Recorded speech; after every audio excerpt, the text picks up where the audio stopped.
Hey, you found your way here, and that already tells me something. You're someone who winds down with curiosity. Someone who likes to learn something quiet and real before the world goes dark. Welcome to Sleepy Science. Tonight we are going to spend some time with one of the most extraordinary animals that has ever walked this planet. The tiger. Not a symbol, not a mascot. The real thing. An animal so layered, so quietly intelligent, so perfectly built for a life most of us will never fully understand, that the more you learn about it, the more your mind tends to slow down in something close to awe. Before we begin, if you enjoy what we do here on Sleepy Science, it genuinely means a lot if you like the video. Leave a comment with whatever is on your mind, or subscribe so these videos find you when you need them. And if you want to help keep this channel going, there is a Patreon linked in the description. Every bit of support goes directly into making more of these for you. Okay? Let's go. There is a moment just before a tiger moves, when the whole forest seems to notice. Not because anything loud has happened. Quite the opposite. The birds go quiet first. Then the deer stop their slow grazing and lift their heads, ears tilting like small radar dishes towards something they cannot yet see. The monkeys in the higher branches begin their alarm calls, sharp, staccato, insistent. And somewhere below all of that, something enormous and orange and absolutely silent is pressing one paw into the earth. This is what tigers do. They move through space in a way that makes you question what you thought you knew about big things being clumsy. A fully grown Bengal tiger can weigh close to 300 kilograms. That is roughly the weight of 4 average adult humans stacked in one body. And yet when it wants to, it can cross 100 meters of dry leaves and crackling undergrowth and arrive at its destination without having made a single sound you could identify as a footstep. The paws are part of how this works. Tigers have large, deeply cushioned paw pads, thick, soft, almost sponge-like tissue that absorbs the impact of each step. The retractable claws are kept sheathed during walking, pulled back like folded knives so they never scrape against the ground. The legs themselves are built with loose, almost elastic musculature that allows the animal to place each foot with a kind of deliberate precision, testing the ground before committing weight. It is less like walking and more like a continuous act of intention. Every step chosen. The tiger's body has evolved over millions of years into something that operates at the very edge of what biology allows. Its skeleton is dense and flexible at the same time, the spine in particular having a kind of coiled elasticity that compresses during a full run and then releases, like a spring, to hurl the animal forward in strides that can cover up to 9 or 10 meters in a single bound. For a creature that large, this is almost difficult to picture. 9 meters, in one leap, from a standing position or out of a full gallop. But it is not the speed that defines a tiger's hunting style. Not really. What defines it is patience.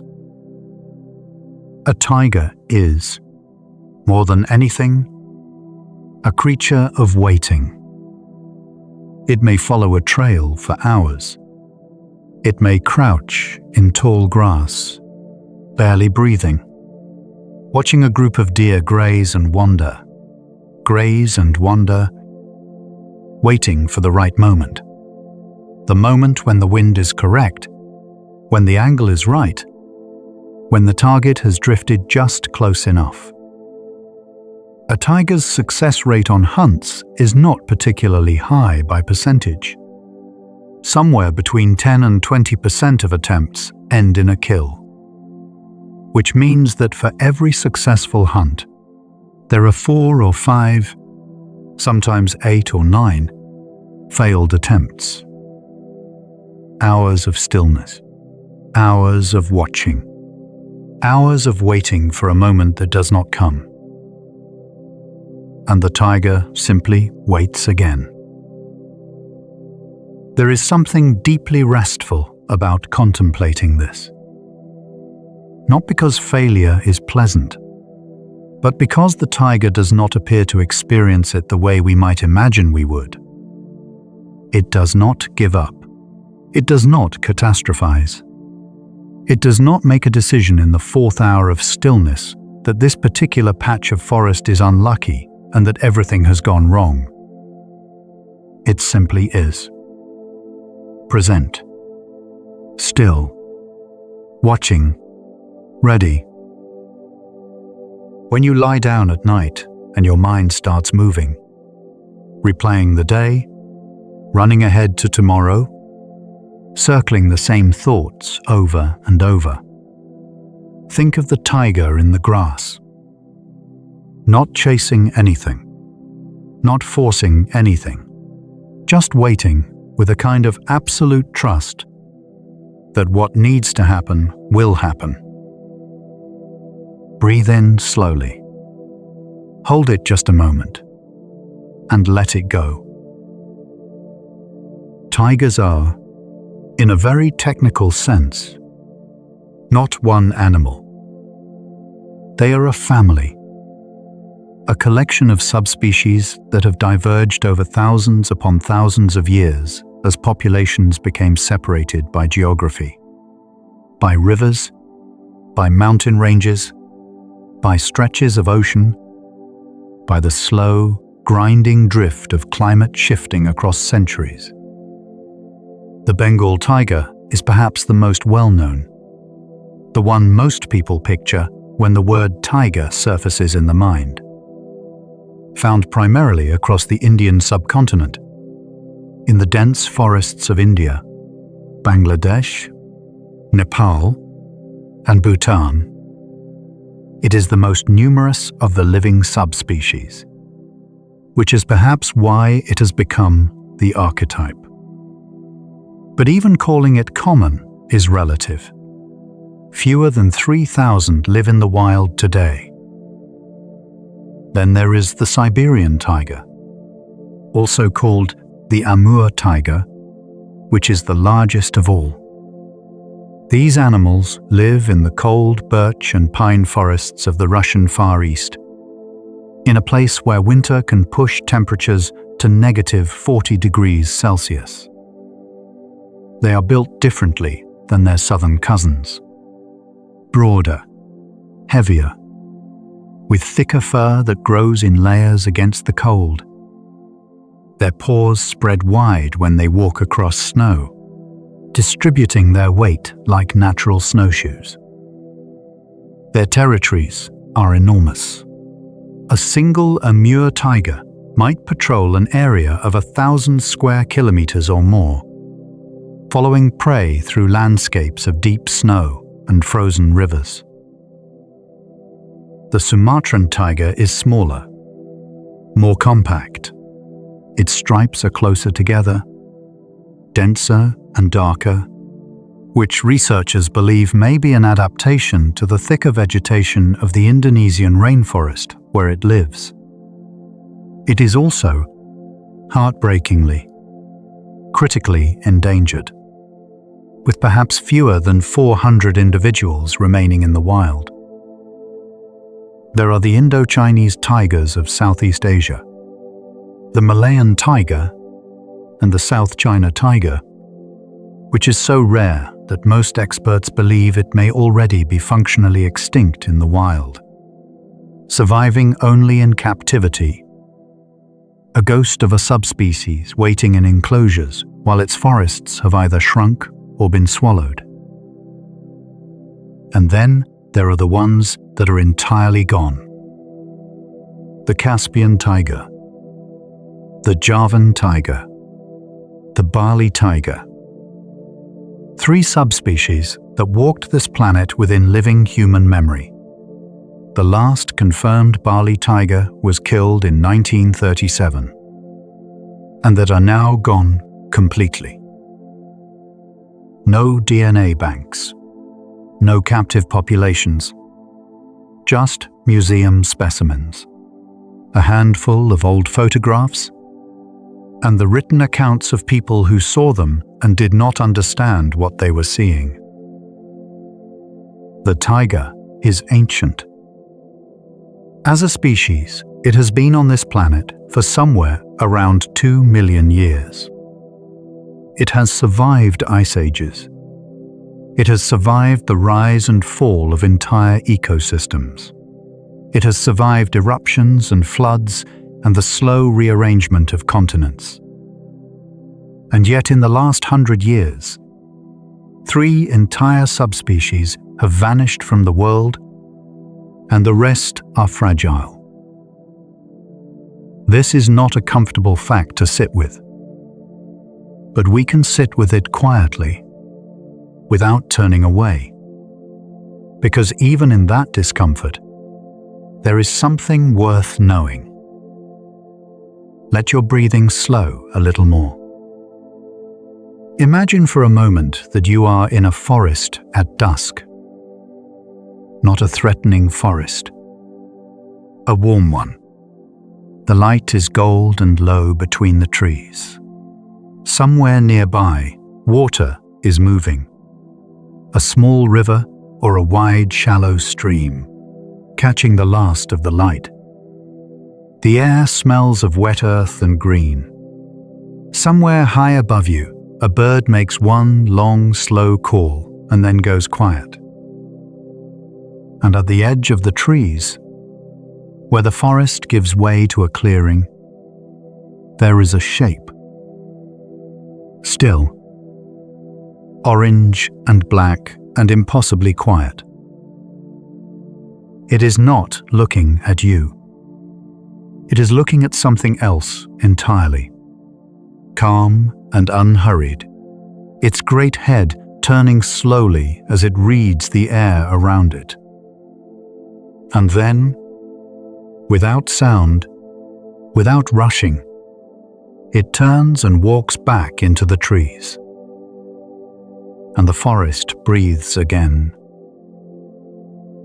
The coloring of a taiga is one of those things that seems counterintuitive until you understand the environments it was designed for. Orange and black stripes on a large mammal. How could that possibly be camouflage? In a zoo enclosure, against a backdrop of pale concrete and green grass, it seems impossible. The taiga looks like something you should be able to spot from a great distance.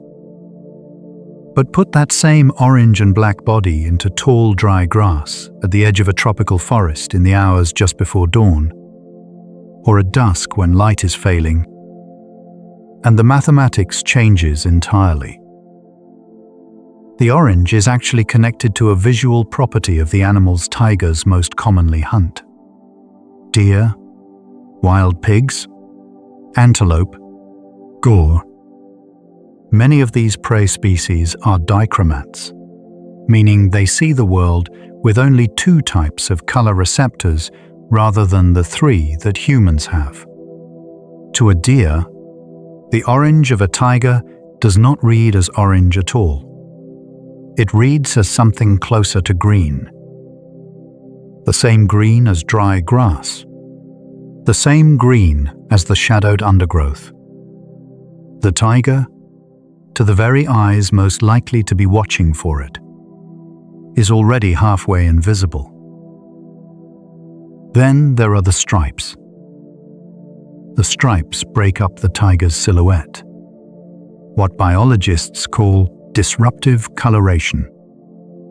The long, vertical lines interrupt the outline of the body, making it harder for any watching eye to recognize the whole shape.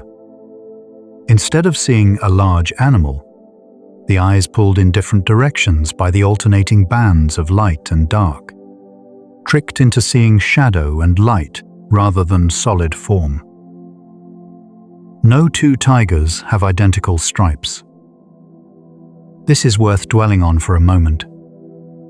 Every single tiger that has ever lived, every tiger walking forests right now, every tiger that has ever padded through snow or slept in tall grass or waded through a river, has worn a completely unique pattern.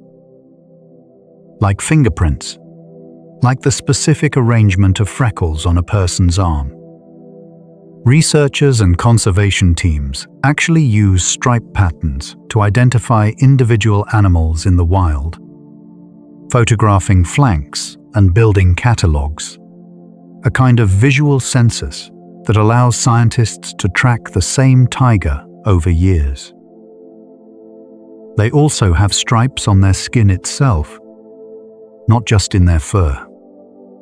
If you were to shave a tiger, which is not recommended for obvious reasons, the same pattern would still be there, printed into the skin beneath. The coloring goes all the way down. And white tigers, those pale, striking animals, sometimes seen in captivity, are not a separate subspecies, and they are not albino. They are the result of a recessive gene that causes a reduction in the red and yellow pigmentation in their coats, leaving primarily the white. White tigers do occasionally appear in the wild, though they are extremely rare, and their coloring is actually a disadvantage for hunting. Too visible, too bright, standing out against the forest. In captivity, where they are safe from that particular pressure, they have been bred selectively for their unusual appearance. Tigers are solitary animals in a way that is easy to misread as aloofness. They are not unfriendly to one another in the way the word solitary might suggest. They are not hostile, not aggressive toward members of their own species by default. What they are is self-sufficient. A tiger's life is organized around its territory, and its territory is organized around resources. A female tiger, called a tigress, typically maintains a home range of somewhere between 20 and 60 square kilometers, depending on how abundant prey is in that area. A male tiger's territory is larger, often overlapping the ranges of several females, and it is maintained through an intricate system of communication that is almost entirely invisible to human eyes. Scent marking is the foundation of tiger society. A tiger walking through its territory is constantly reading and writing. It scrapes the bark of trees with its claws, leaving visual marks and scent from the glands between its toes. It sprays urine, a complex chemical mixture, onto the backs of trees and overhanging vegetation. It deposits feces in conspicuous locations. It rubs its cheeks and the sides of its face against tree trunks, transferring secretions from scent glands that humans cannot even detect. Each of these marks carries information: the identity of the individual, its sex, its reproductive condition, how long ago it passed. Another tiger, walking the same path days later, can read all of this. It knows who has been here. It knows when. It knows whether this is a territory to respect or a potential mate to find. It responds in kind, adding its own signature to the archive of the forest. This invisible language covers hundreds of kilometers of landscape. Tigers that never meet, never see each other, never share the same moment of space, are nonetheless in continuous communication. A conversation written in scent, read by a nose 100 times more sensitive than our own, ongoing across the weeks and months and seasons. The forest is full of letters. Let your body sink a little deeper into wherever you are resting. Feel the weight of your limbs, the soft weight of your own breathing. The tiger in its territory is moving through the same kind of quiet right now, somewhere on the other side of the world, where the sun has not risen yet, where the forest is dark and the air is cool. A tiger is padding through its range, reading the world with its nose, following trails known only to itself, entirely at home in its own darkness. There is something peaceful about that image. Let it sit with you for a moment. The sound a tiger makes when it roars is one of the strangest physical experiences you can have without ever being in danger.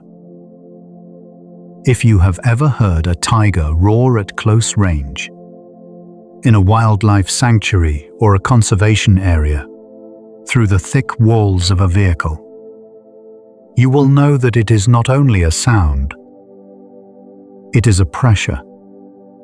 Something you feel in your chest before your ears have fully registered what is happening.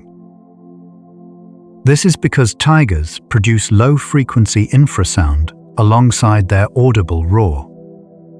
Frequencies below 20 Hz, below the threshold of human hearing, that travel tremendous distances through the air and through the ground.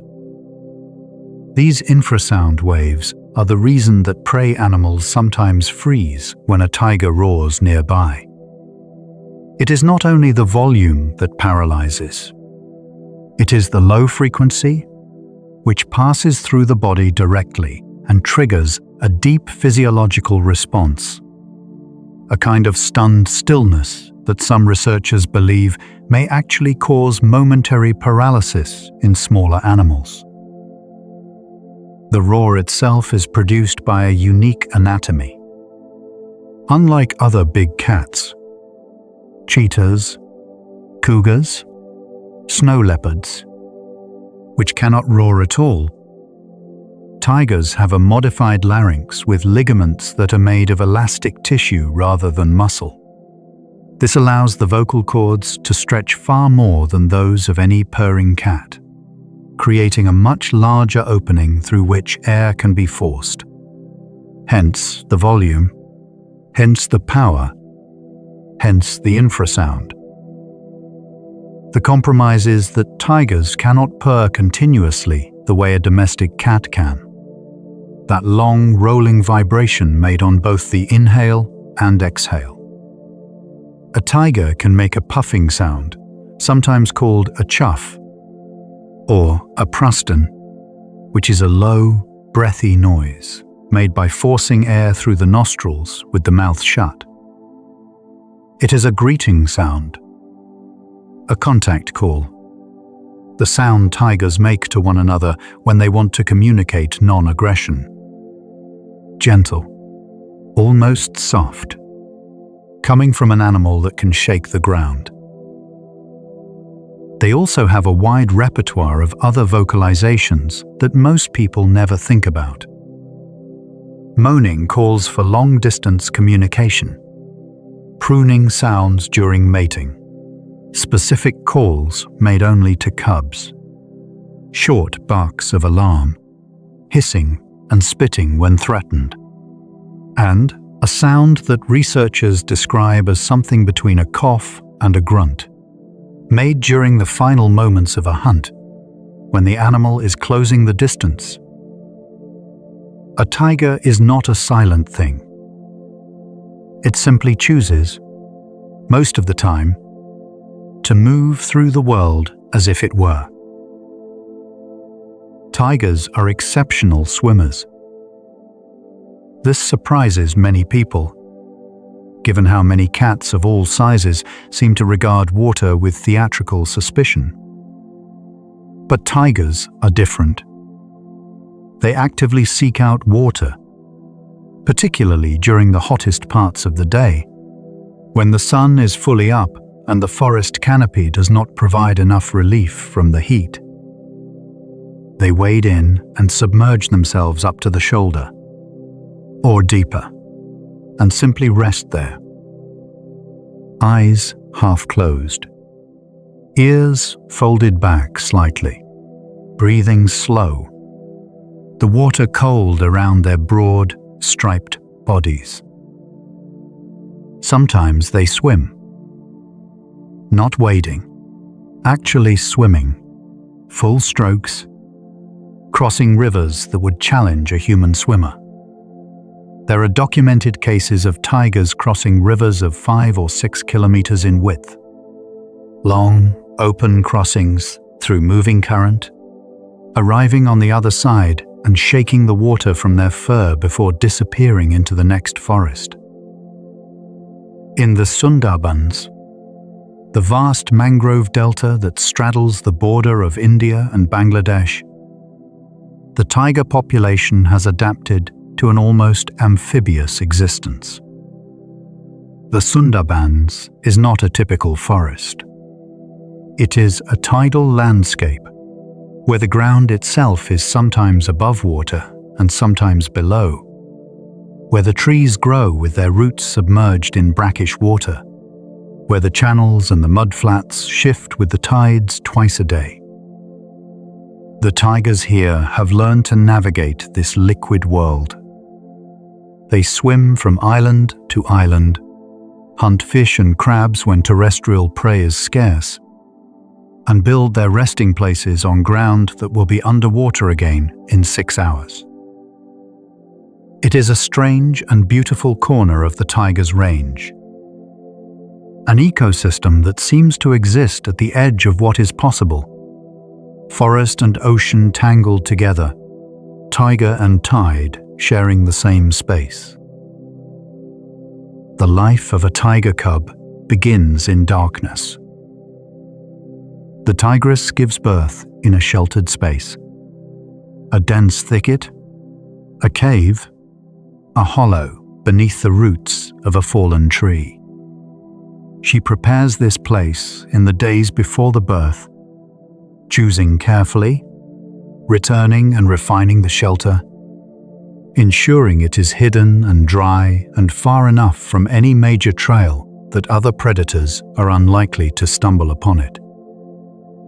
A litter is usually 2 to 4 cubs, though single cubs and litters of 5 or 6 are not unheard of. They are born blind and helpless, weighing around 1 kilogram, less than a bottle of water, completely dependent on their mother for warmth, protection, and nutrition. Their eyes open somewhere between 6 and 12 days after birth. For the first several weeks, the tigress rarely leaves the den. She nurses the cubs through the day and through the night, cleaning them, warming them with her body, listening constantly to the sounds outside. When she does leave to hunt, which she must, to produce the milk they need, she is gone as briefly as possible, killing quickly, eating quickly, and returning to the den with an urgency that makes it clear this is the most important thing in her world. By 8 weeks, the cubs are beginning to venture out of the den for short periods. Wobbly-legged, wide-eyed, investigating the world with enormous curiosity and absolutely no sense of danger. The mother monitors every step. By 3 months, they are following her on short walks. By 6 months, they are learning to observe her hunts, watching from cover as she stalks, watching as she approaches, watching as she delivers the killing bite. They do not yet understand what they are watching, but the images are being stored. The patterns are being recorded. The education has already begun. The killing bite itself is one of the most precisely calibrated actions in the animal world. Tigers typically kill large prey by gripping the throat, clamping the jaws around the trachea and the jugular, applying enough pressure to restrict airflow and blood flow simultaneously, and holding until the prey loses consciousness. For smaller prey, they may deliver a bite to the back of the skull or the nape of the neck, crushing the vertebrae with a single precise application of force. The jaw muscles that make this possible are extraordinary. A tiger's bite force is somewhere around 1,000 pounds per square inch, roughly 4 times that of a domestic dog, more than twice that of a lion. The canine teeth are sometimes 10 centimeters long and are designed specifically to slip between the vertebrae of prey animals with enough force to sever the spinal cord instantly. The cubs watch all of this. And slowly, over months and years, they begin to practice. At first on insects, then on small animals, frogs, birds, small lizards. The mother sometimes brings injured prey back to the den alive, releasing it so the cubs can practice the act of catching and killing in a relatively low-stakes environment. This is one of the most direct examples of teaching behavior documented in wild cats. The tigress is not just feeding her cubs, she is training them, deliberately, repeatedly, adjusting the difficulty of the lessons as their abilities grow.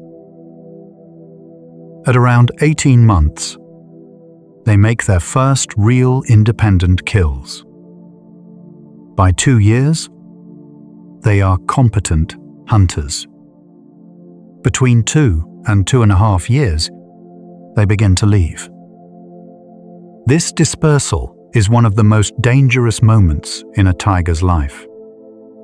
Young tigers leaving their mother's range must travel through territory already held by adults, crossing established ranges, risking confrontation, navigating through agricultural land and human settlements to find a patch of forest large enough and prey-rich enough to hold them. Many don't make it.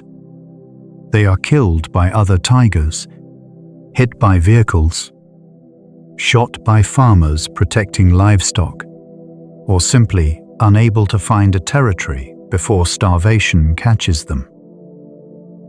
Those that survive establish their own ranges, begin their own scent marking, build their own invisible empires in the undergrowth. And the cycle continues. Let your jaw relax. Let your shoulders drop. Let the space behind your eyes go soft. The tigress is back at the den now. She has eaten. The cubs are pressed against her, warm, full, their small sides rising and falling in the way of all young sleeping things. She licks the top of the nearest cub's head once, slowly, and then sets her own head down onto her paws. Her eyes close, and the forest keeps its watch around them. What tigers eat is, at its core, whatever they can catch. But in practice, their diet is shaped by what is available in each part of their range, and they have developed strong preferences for specific prey types in each region. In India, The Bengal tiger's primary prey includes sambar deer, the large, robust deer of the subcontinent, standing up to 1.5 meters at the shoulder, as well as chital, the spotted deer that move in large, nervous herds through open forest. Wild boar are taken regularly. Gaur, the wild cattle of South and Southeast Asia, which are among the largest bovines on Earth, are occasionally hunted, though they are formidable prey that can injure or kill even an adult tiger. A single large prey animal can feed a tiger for several days. After making a kill, a tiger will often feed intensively for the first few hours, consuming the hindquarters and the organs first, which are richest in nutrients and fat, and then rest nearby, returning to the carcass over the following days as hunger returns. When available, it will cache the kill, dragging it into dense cover, sometimes partially burying it, to keep it away from vultures and jackals and the other scavengers that circle any large dead animal in the tropics. Tigers can consume enormous quantities of food in a single sitting when a big kill is made. Records suggest that a large adult male can eat somewhere between 30 and 40 kilograms of meat in one long feeding session, roughly the weight of a medium-sized dog, eaten in hours. After that kind of meal, the tiger rests for a long time. This is actually one of the most characteristic things about tigers that camera trap footage has confirmed repeatedly over the years. They are astonishingly still for most of their lives. Research suggests that tigers spend somewhere between 16 and 20 hours of every day resting, sleeping, lying quietly, watching from shade. Their peak activity comes in those two windows around dawn and dusk, the crepuscular hours when light is failing or building, and occasionally they hunt through the night.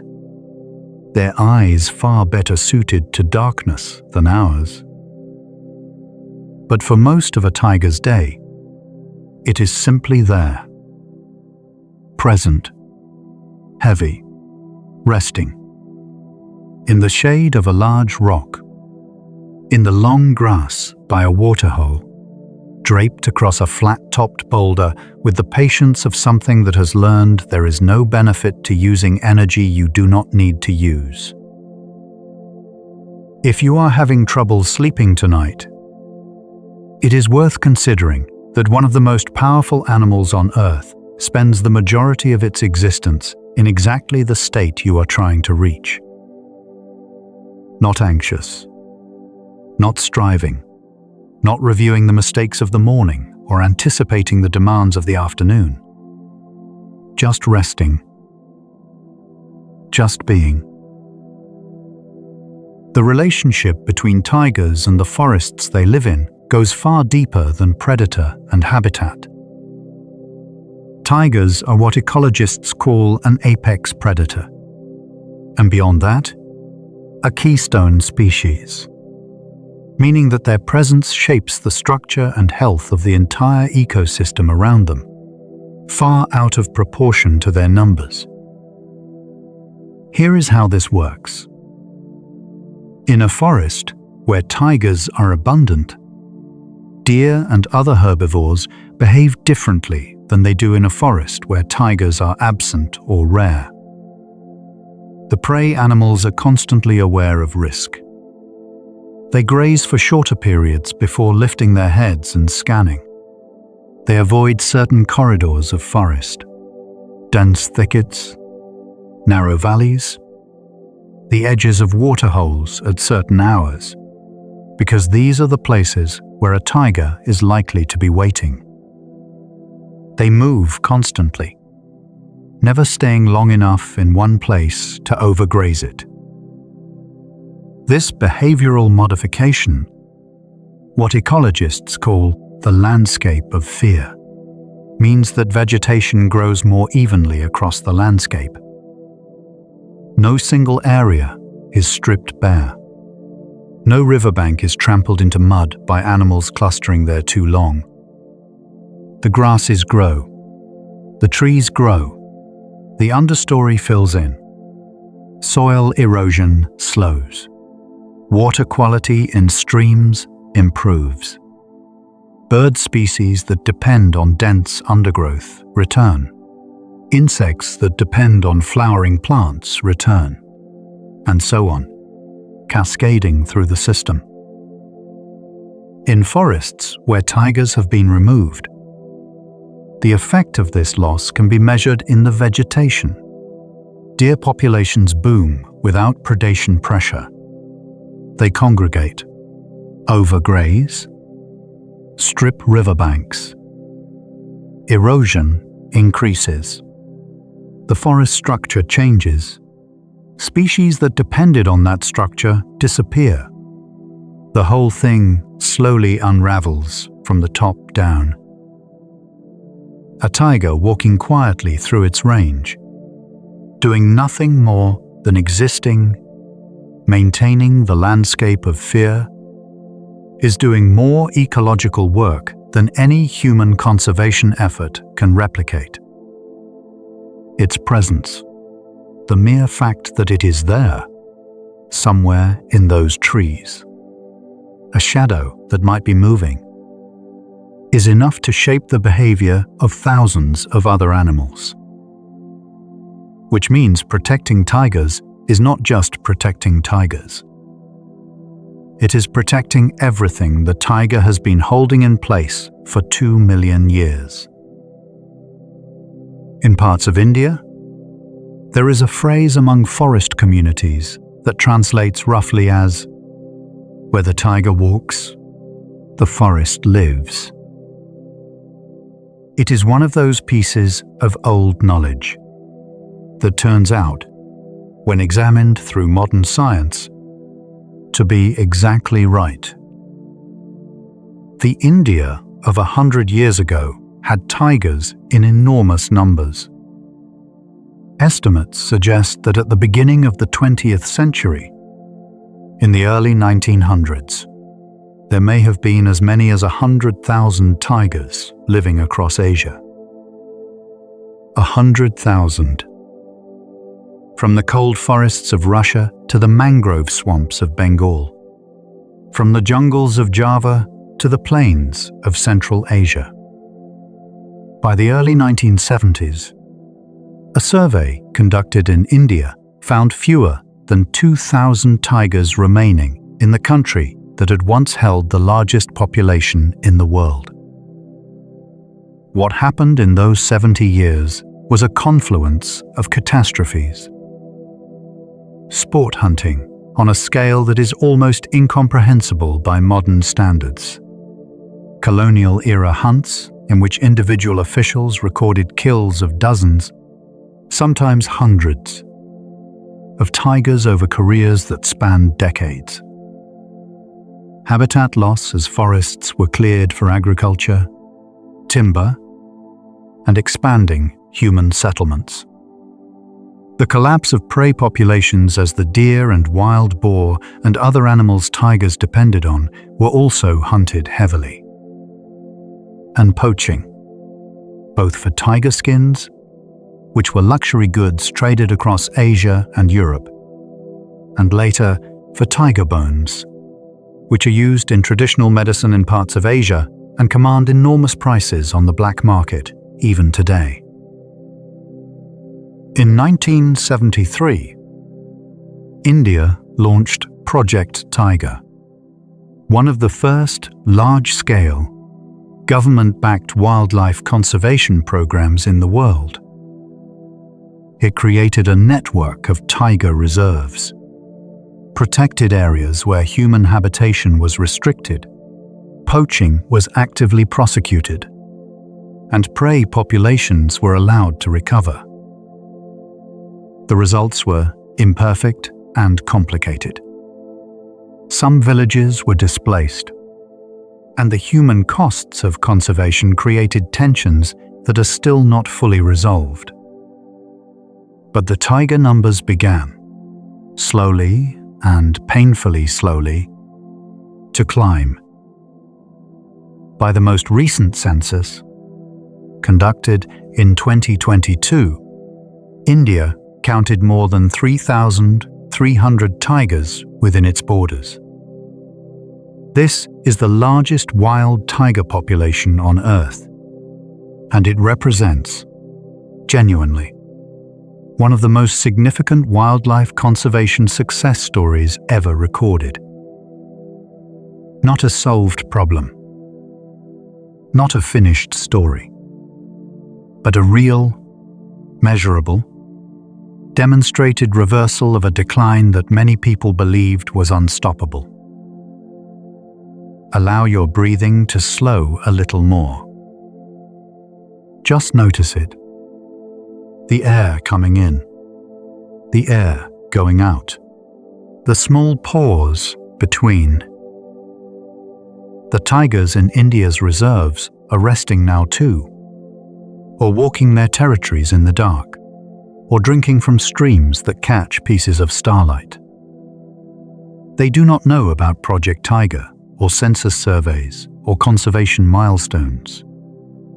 They know the smell of the forest they grew up in, the sound of water nearby, the weight of their own bodies in the grass. They are simply here, on the same earth as you, under the same sky. And that, on its own, is something worth resting with. The Amur tiger of Russia's Far East lives in a world that most tigers would not recognize. Snow. Deep, heavy, immovable snow that begins falling in October and does not fully release the landscape until April or even May. Temperatures that in January can drop to -40 or -50 degrees Celsius. Winds that come off the Siberian plateau and move through the birch and Korean pine forests like something alive and hostile. And in that landscape, the largest of all tigers. An adult male Amur tiger can be more than 3 meters long from nose to tail tip, can weigh close to 300 kilograms, can, when well fed and in prime condition, look like something out of scale with the rest of the living world. Enormous, thick, fur-dense as a winter coat in layers. These tigers need enormous territories because the prey in cold climates is more dispersed. The forests of the Russian Far East do not support the same density of deer and boar that the tropical forests of India do. So an Amur tiger might patrol a territory of 1,000 square kilometers or more, moving steadily through the snow, following the trails of Sika deer and Manchurian wapiti, sometimes walking tens of kilometers in a single night across terrain that would exhaust a human being in an hour. They have learned, over the generations that their ancestors spent adapting to this climate, to move efficiently, to conserve body heat, to find the sunlit slopes where deer also seek warmth in winter, to use the forest edge, where the trees thin out and the snow is lighter, as a natural highway. They also come into conflict with humans more directly than tigers in protected forest areas do. The communities of the Russian Far East, small towns and villages and isolated farms, exist in close proximity to tiger habitat. Livestock predation happens. Occasional confrontations occur. The relationships between people and tigers in this part of the world are old, complicated, and not easily categorized as simple conflict or simple coexistence. There are communities in the region where the tiger occupies a position in local culture that is similar to what it holds in many parts of Asia. Not merely a dangerous animal, but something older, something with meaning. The Udege and Nanai peoples of the region have traditional relationships with the tiger that stretch back further than any written record. It appears in their art, their ceremony, their understanding of the forest and their place within it. It is called the mountain spirit in some traditions, the Lord of the Forest. Across Asia, the tiger has held this kind of position for thousands of years. It appears in the oldest known art of the Indian subcontinent, in seals from the Indus Valley civilization, more than 4,000 years old, depicting a large striped cat in poses that suggest veneration rather than fear. In China, the tiger is one of the 12 animals of the zodiac, associated with bravery, power, and the ability to ward off evil. In the ancient Chinese cosmological system, the white tiger is one of the 4 symbols of the cardinal directions, representing the west and the season of autumn. It appears in art, in architecture, in military symbolism, in medicine, threading through Chinese culture for millennia. In Hindu tradition, the goddess Durga, one of the most important deities in the pantheon, associated with power and protection, rides a tiger. The tiger is her vehicle, her companion, an expression of the fierce energy she embodies. In Korea, the tiger holds a mythological position unlike almost any other animal in the culture, appearing in ancient creation stories, in folk art, in the national symbols of the Korean people. The tiger in Korean folk tradition is sometimes fearsome, sometimes comic, sometimes wise. A figure of enormous cultural weight who has been a character in the national imagination for as long as stories have been told. In the rainforests of Sumatra, the Sumatran tiger is woven into the spiritual landscape of indigenous communities in ways that conservation scientists have learned they must understand if they want their work to succeed. The tiger is not just an animal to protect. It is a presence in the world that carries meanings that extend far beyond biology.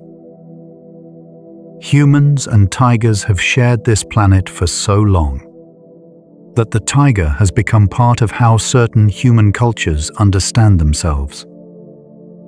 What we are losing when tiger populations fall is not only an ecological keystone species. It is part of our own story. Let that thought settle gently. You do not need to do anything with it. Just let it rest somewhere in the back of your mind, the way a stone rests at the bottom of clear water. Visible, still, just there. Tigers have what researchers have described as individual personalities. This is not anthropomorphism, or at least, not entirely. Over long-term field studies, researchers who track specific tigers over years have documented consistent behavioral differences between individuals that cannot be explained purely by age, sex, or territory quality.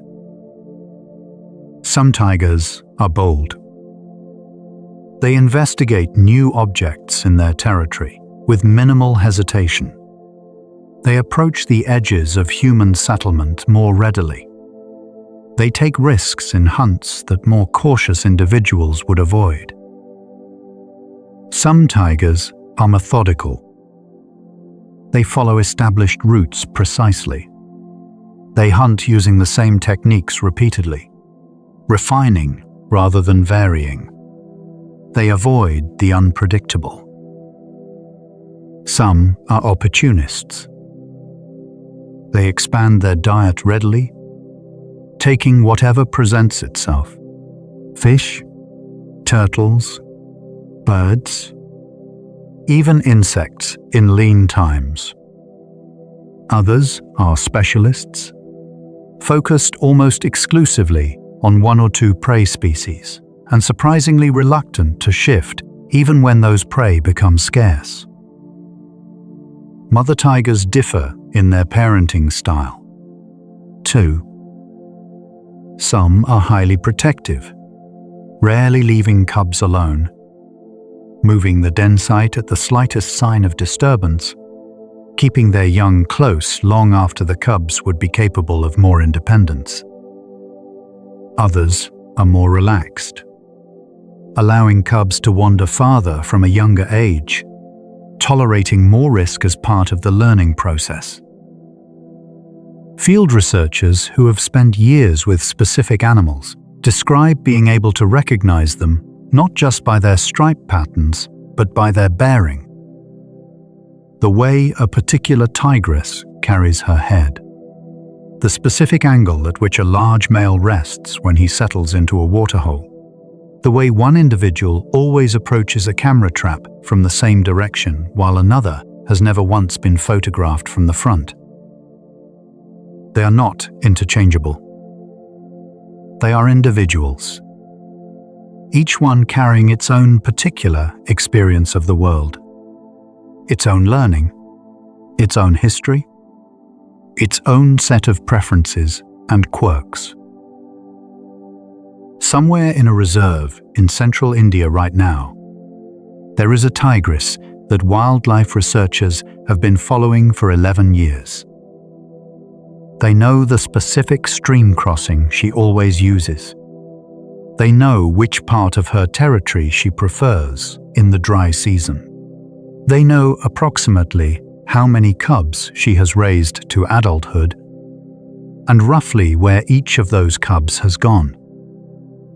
They have watched her age, the gradual slowing of her gait, the slight graying around her muzzle.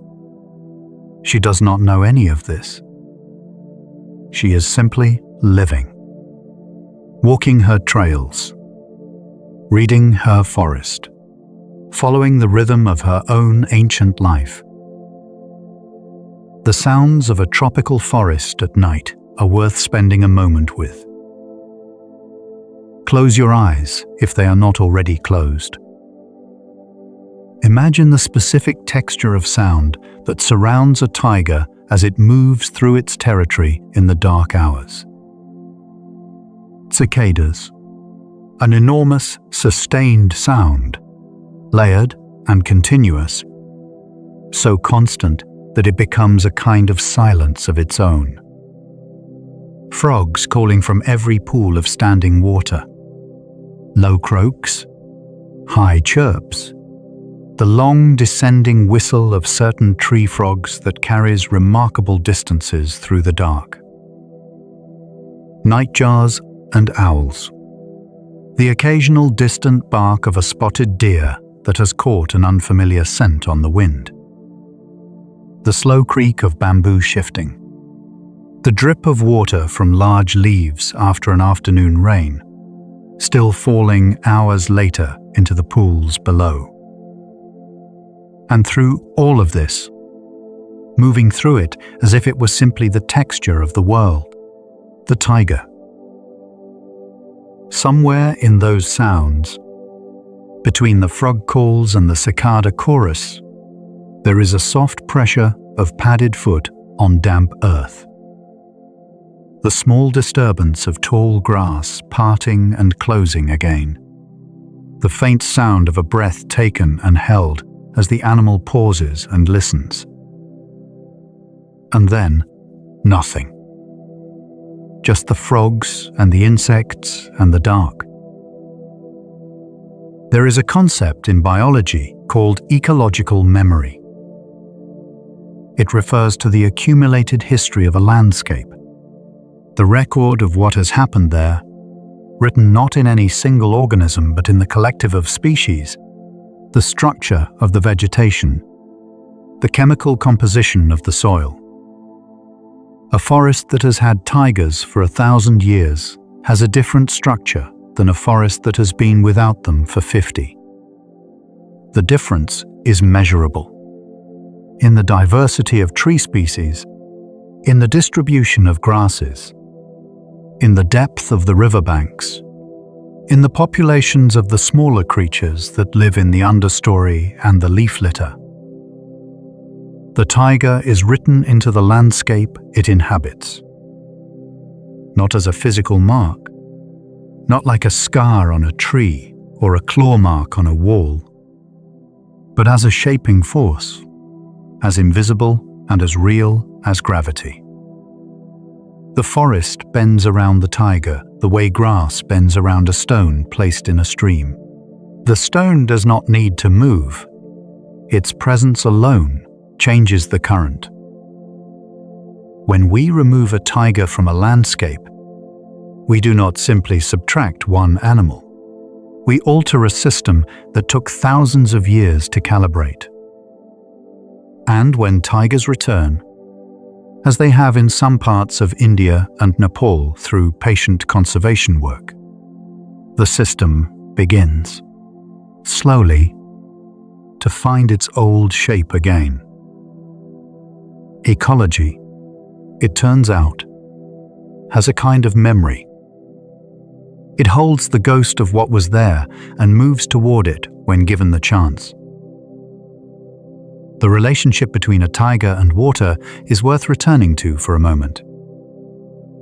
In the hot season, when the temperature in the Indian forests climbs past 40 degrees Celsius and the shade of the canopy is not enough to keep a 300-kilogram animal comfortable, tigers make their way to water.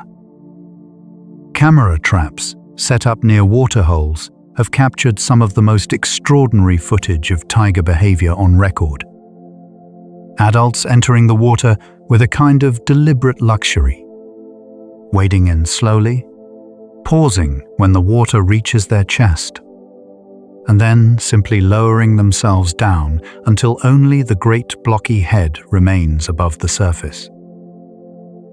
Eyes half closed, ears relaxed, jaw slightly loose. The entire massive body suspended in the cool. They stay like this for hours. This image, the taiga in water, vast and still and perfectly content, is one of the most peaceful things in the natural world. Let it settle over you like water. The weight leaving your body, the cool spreading through you, the sounds of the world becoming softer, more distant, less insistent. You are resting now, truly resting. There are places in the world where tigers and humans have coexisted for so long that the coexistence has become almost invisible, woven into the texture of daily life in ways that only become apparent when you begin to look closely.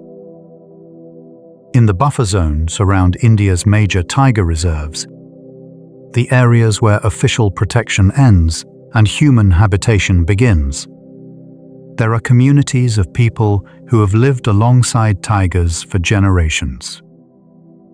Farmers who know which trails tigers use and plant their crops accordingly. Herders who have learned the times of day when risk is highest and adjust the movement of their livestock. Children who grow up knowing the sound of a sambar deer's alarm call and understanding what it means. This is not romanticized coexistence. There are livestock killed. There are, occasionally, people who are injured or killed. though attacks on humans are rare compared to what might be expected, given how many tigers and how many people share the same landscapes. The tensions are real, and the compensation systems are imperfect, and the conversations between conservation organizations and local communities are ongoing and difficult. But the coexistence, despite all of that, exists. And in some cases it is, on balance, something that the communities themselves express a kind of pride in. The taiga is part of their place. Its presence is part of what the forest is. Its absence, something they have heard about from communities elsewhere who have lost their tigers, is something they do not want. One reserve ranger in India, interviewed for a documentary some years ago, put it in a way that has stayed with everyone who heard it. He said that when you grow up where there are tigers, you learn that you are not at the top. And that knowing you are not at the top, knowing that something else shares the forest with you and has more power than you in that forest, is not frightening. It is honest. It is true. And the truth of it keeps you humble in ways that cities do not. Taiga eyesight in darkness is one of those capabilities that is easier to describe than to truly imagine. Cats in general have several adaptations that make their eyes extraordinary in low light. But tigers have pushed these adaptations further than most. The first is pupil size. In bright daylight, a tiger's pupil contracts to a small circle, protecting the sensitive retina from overexposure. But in darkness, that pupil dilates to an enormous aperture, far larger than a human pupil can manage, gathering every available photon of light. The second is the tapetum lucidum. This is a layer of tissue behind the retina, a mirror-like structure that reflects light back through the photoreceptors a second time after it has already passed through once. This essentially gives the eye a second chance at every photon. It doubles the effective sensitivity of the retina in low light. It is also what causes the eye shine, the greenish golden glow that appears in the eyes of cats and many other nocturnal and crepuscular animals when a light is shone at them in the dark. The third adaptation is in the distribution of photoreceptors in the retina itself. Tigers, like most cats, have a much higher proportion of rod cells, the receptors that handle low-light vision, than humans do. Their color vision is accordingly more limited than ours in bright daylight, but in darkness, their ability to detect movement and form at vanishingly small light levels is something like 6 times greater than our own.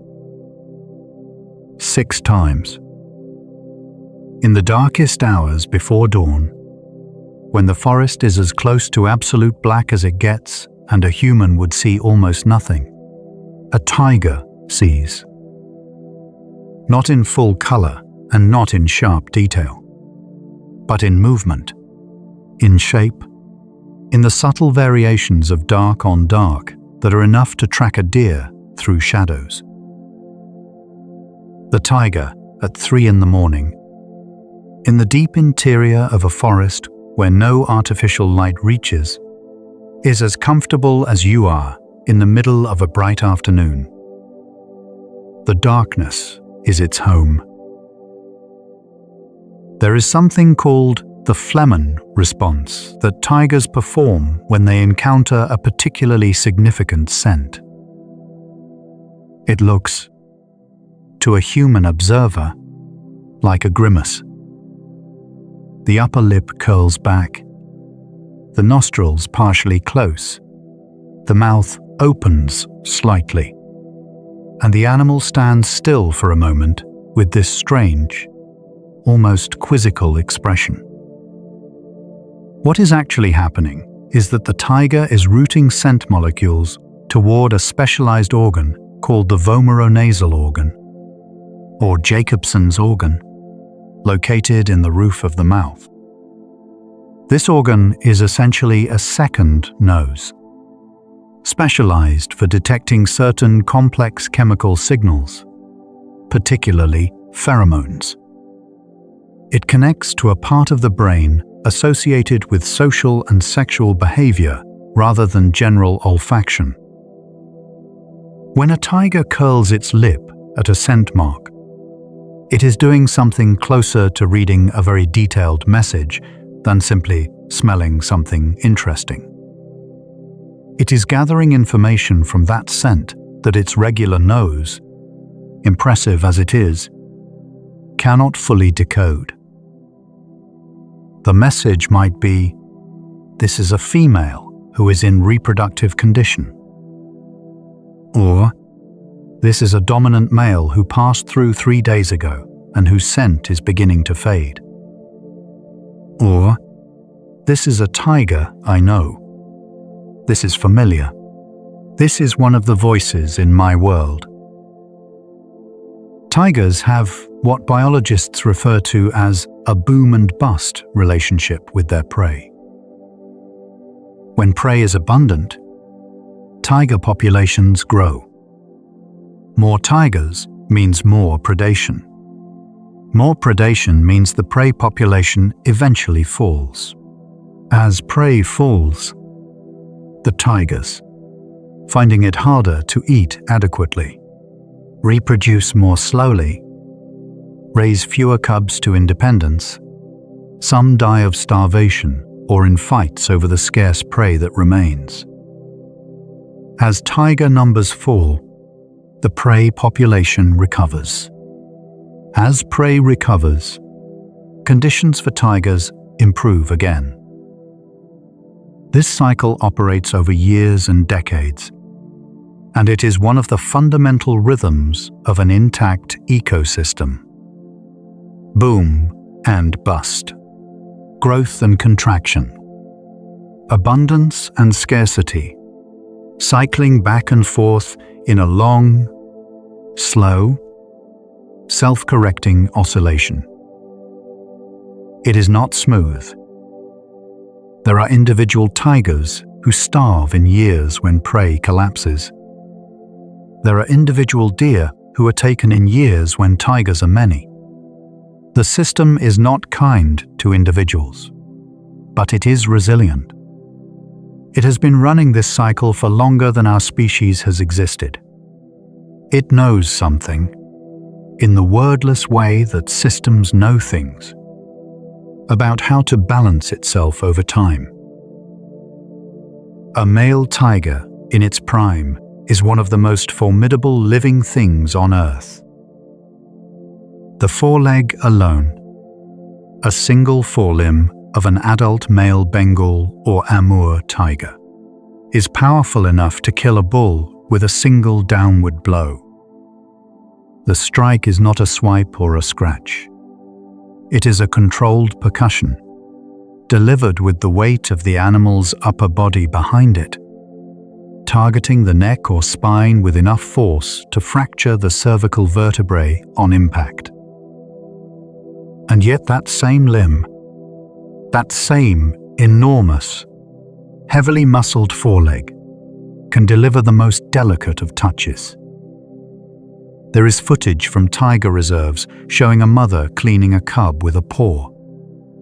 Just a paw, laying it gently on the small body and drawing it slowly along the fur in a gesture that is unmistakably, undeniably, tender.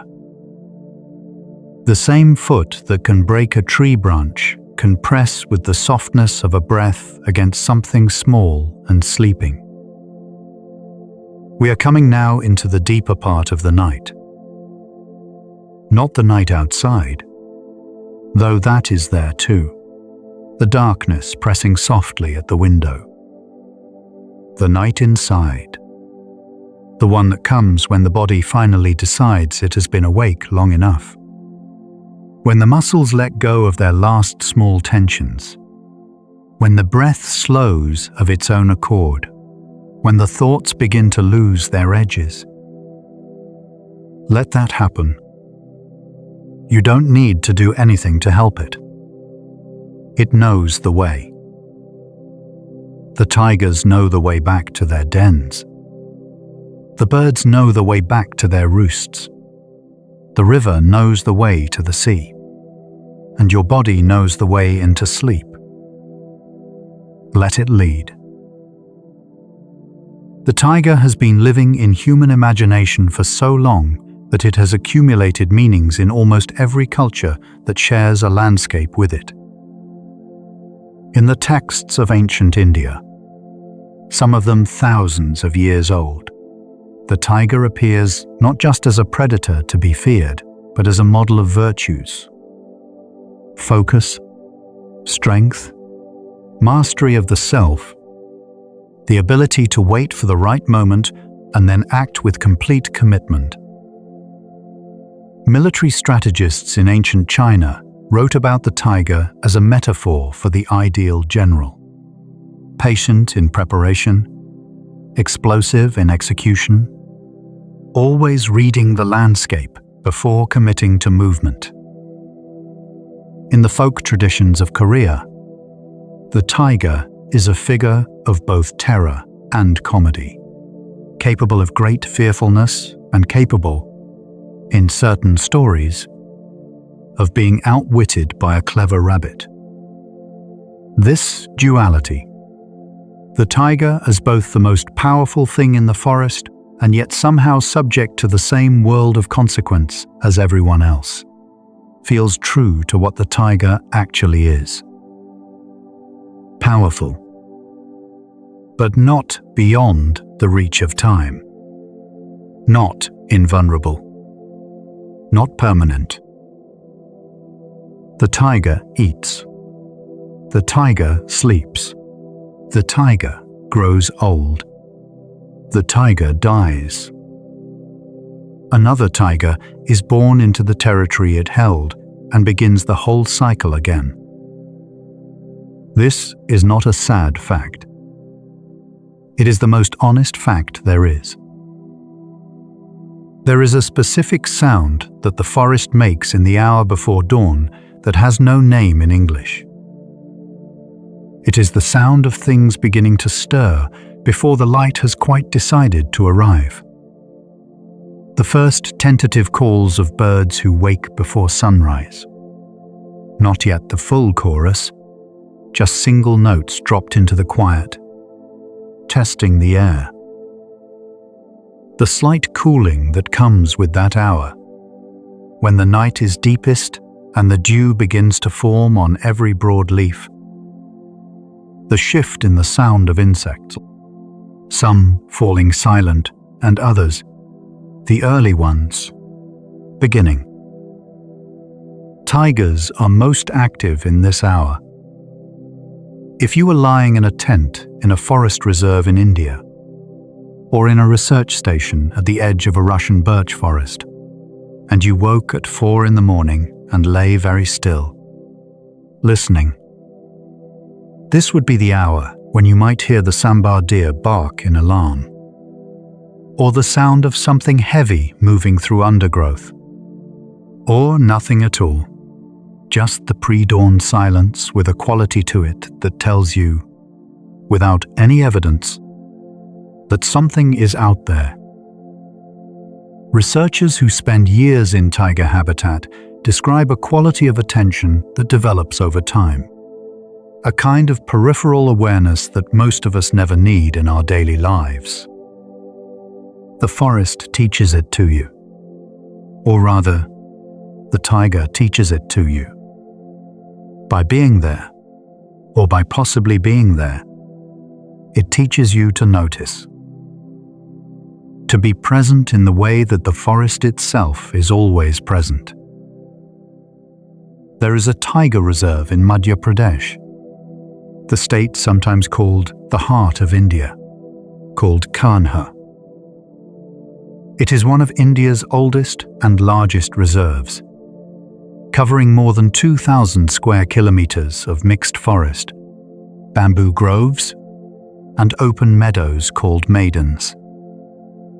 It was, in part, the model for Rudyard Kipling's The Jungle Book, the landscape that became Mowgli's forest, though the animals are more wild and less talkative than Kipling's version. In Kanha, the morning drives through the reserve at dawn are conducted in open jeeps. The air at that hour is cool enough to need a jacket, even in spring. The maidans open before you, wide, pale, the grass silver with dew, deer scattered across them in dozens, lifting their heads in a sequence as the vehicle approaches and then returning, slowly, to grazing as the jeep passes without threat. And sometimes, not always, not predictably, but sometimes, the grass at the edge of the meadow moves in a way that is not wind. And the naturalist in the front seat of the jeep goes still. And the driver cuts the engine. And in the silence that follows, something orange and immense steps out of the bamboo and begins to cross the maidam in the early light, heading toward water, entirely unhurried, entirely itself, 100 meters from where you are sitting, and about as indifferent to your presence as the stars are to being looked at. And nobody in the jeep says a word, because there is nothing to say.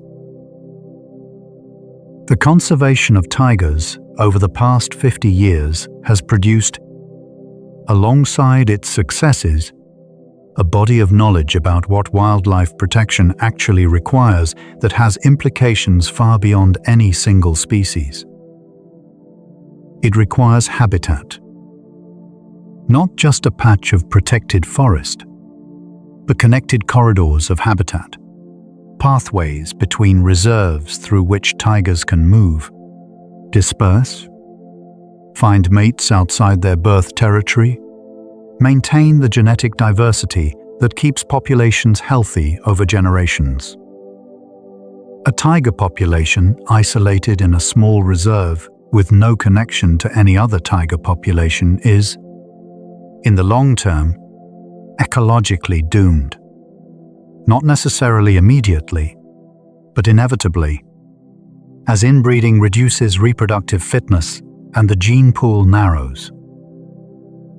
It requires prey. You cannot protect a predator without protecting the ecosystem that supports it. Every tiger needs to eat the equivalent of several thousand deer, or their equivalent, over its lifetime. If the deer are poached out, the tiger starves or begins taking livestock, which puts it in direct conflict with the people who share its landscape. It requires the buy-in of local communities. The most beautifully designed reserve in the world will fail if the people living around it see it as something imposed on them rather than something they have a stake in.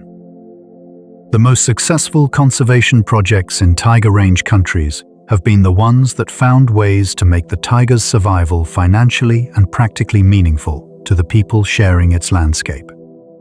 Through ecotourism revenue, through compensation schemes for livestock lost, through employment in the reserves themselves. And it requires time. More time than any single government administration or funding cycle allows. More time than any individual researcher's career. More time than we are accustomed to planning for. The recovery of a tiger population is measured in decades. The restoration of an ecosystem is measured in generations. This is the part that requires something almost like faith.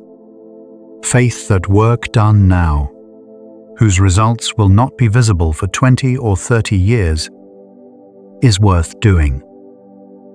Faith that the forests we are holding intact today will still be standing to receive the tigers that will need them in the future. It is a long-term bet on the world being worth caring for.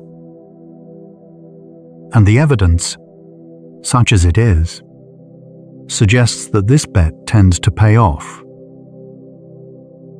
In Nepal, the country's tiger population has grown so significantly in the past decade and a half that the country achieved its goal of doubling tiger numbers from its 2010 baseline ahead of schedule, reaching that target nearly a decade early.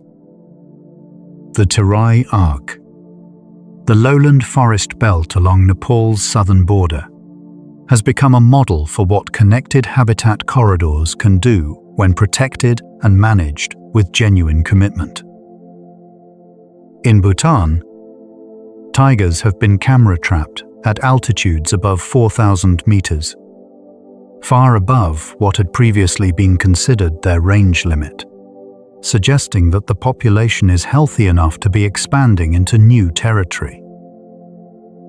In Russia, the Amur tiger's population has climbed from fewer than 40 individuals in the middle of the 20th century, a number so low that extinction seemed mathematically inevitable, to somewhere around 500 today. The recovery is incomplete and fragile, and the pressures have not gone away. But the population exists. The tigers are there, still making tracks in the snow of birch forests along the Amur River. These are not small things. They are hard-won, impermanent, constantly threatened, requiring ongoing effort and attention and resources. But they are real. The tiger is still here. Your breath is slower now. The thoughts that were moving through your mind when you first lay down, they are quieter, further away, less insistent. You are following the same path that every conscious thing follows into sleep. The slow unwinding, the loosening of the grip, the letting go of the small urgencies that fill the waking day. The tiger in its den is breathing too. Slow and deep, its chest rising and falling with the absolute ease of something that has no complicated relationship with sleep. Sleep is not something the tiger has to work toward. It simply arrives the way night arrives, naturally and without effort. That is what you are moving toward. Naturally, without effort. Tigers have been used as symbols of power for so long that it is easy to forget how much of a tiger's actual life is spent in rest and quietness. The dramatic things, the hunts, the roars, the territorial confrontations, make up a small fraction of what a tiger actually does with its time. Most of a tiger's life is this: lying under a tree, watching dust move through a shaft of light, breathing, listening without particularly expecting anything, being comfortable in its own skin in a patch of shade, sleeping deeply through the hottest hours, waking slowly, stretching, the full body stretch that all cats seem to perform with an almost exaggerated completeness. Front legs extended, back arched, every tendon and muscle drawing out to its full length before releasing. And then rising, slowly, and beginning the evening. The first light of morning in a tiger reserve looks different from ordinary sunrise. Part of it is the quality of the light itself. The way it enters the forest horizontally, sliding between the trunks of the sal trees, catching the dew on spiderwebs in the undergrowth and transforming them briefly into strings of tiny silver lights. Part of it is the sound, the full choir of birds that builds in the minutes before and after sunrise, each species adding its voice in sequence, the cacophony becoming richer and more layered with each passing minute until the whole forest seems to be vibrating with it. And part of it is the knowledge that somewhere in that light, in that sound, in that dew and that spiderweb and that birdsong, there is a tiger. Not necessarily visible, not necessarily moving, just present, part of the scene, as native to that light as the birds or the dew or the particular green of the leaves, belonging there. The sensory world of a tiger is so different from ours that any attempt to imagine it is necessarily incomplete. But let us try, gently, just for a moment. Imagine your sense of smell increased to a level where the air itself carries continuous, overlapping narratives. The scent of rain that fell 3 hours ago soaked into the bark of a tree, distinct from the rain that is still sitting on the leaves above. The smell of a deer herd that passed this trail 6 hours ago. The direction they were moving in, still legible in the fading pattern of their footprints in your nose. The smell of another tiger, its sex and age and approximate health, still hanging in the air around the mark it left on a tree 2 days ago.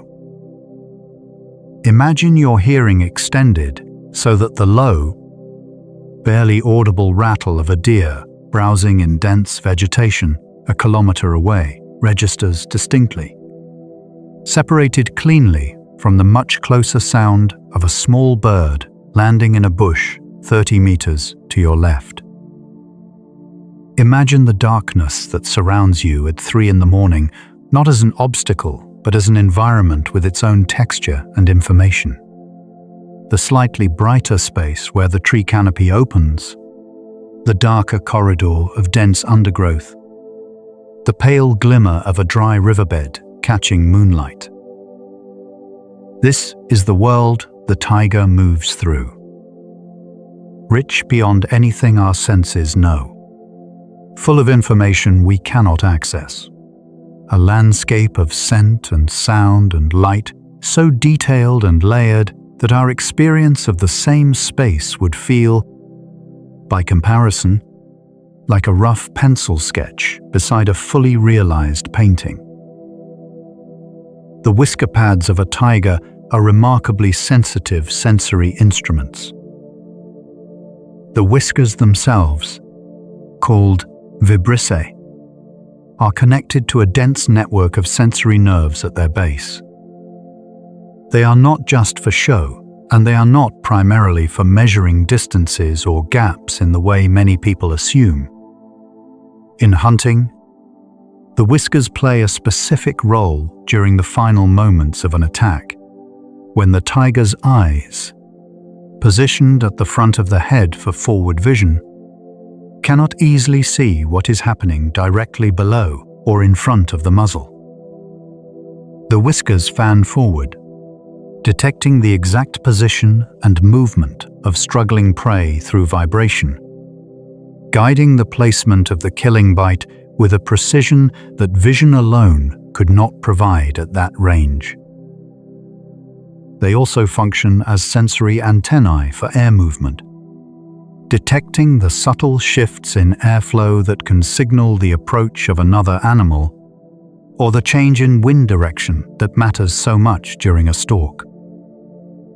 Tigers also have whiskers, shorter ones, but whiskers nonetheless, above the eyes, on the chin, and on the backs of the lower legs. The whole body is, in a sense, an instrument for reading the physical world.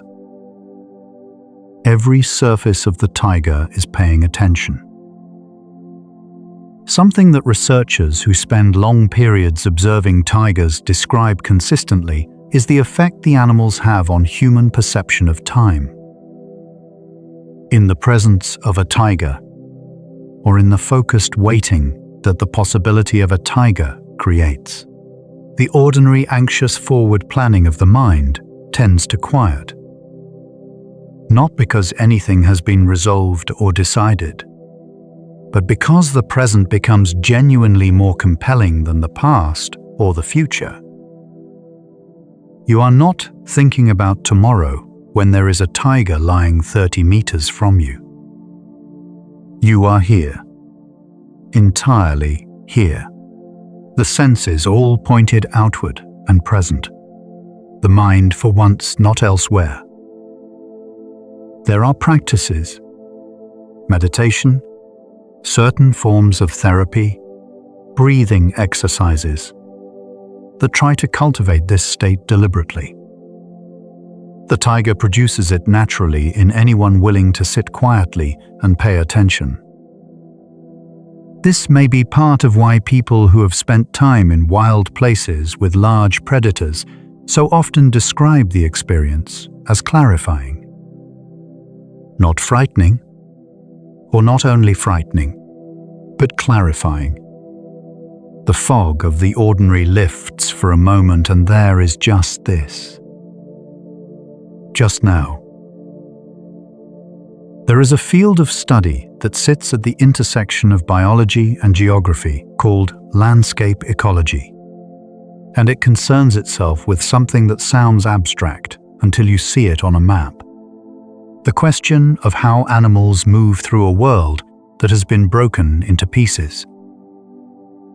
Think of a tiger's historic range.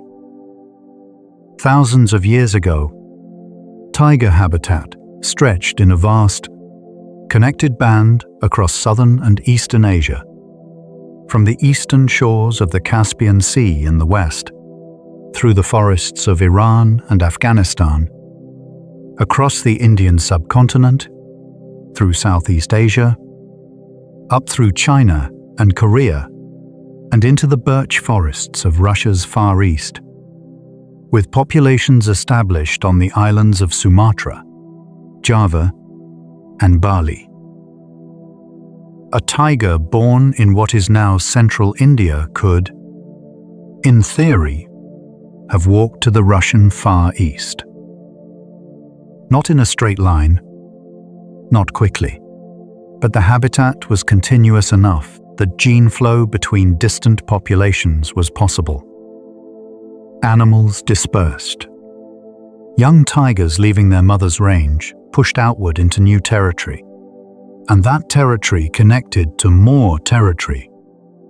And in that slow, creeping way, the genetic material of the species mixed and flowed and kept populations healthy. That connectivity is now almost entirely gone. What remains of tiger habitat exists in islands, fragments of protected forest separated from each other by roads, agricultural land, cities, and human settlements. A tiger in one reserve looking outward at the world beyond its boundary sees, more often than not, landscape it cannot safely cross.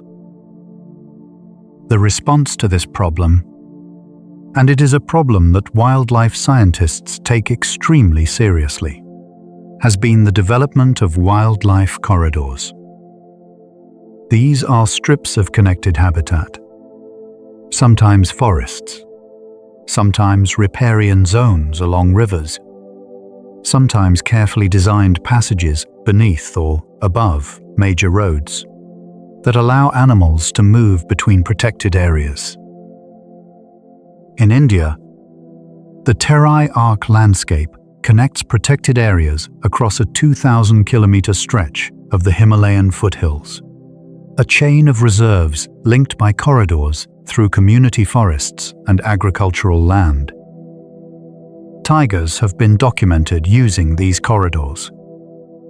walking through them at night, navigating the tricky boundary between forest and farmland, appearing on the other side in the next reserve, accomplishing in a single night's walk what no biologist could have arranged with any amount of money or planning. The corridors work because tigers are, at their core, walkers. They walk enormous distances as a matter of course.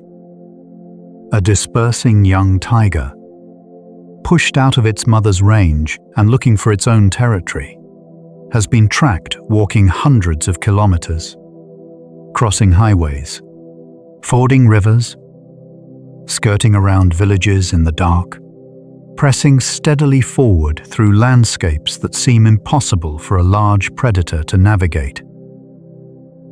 And yet they do.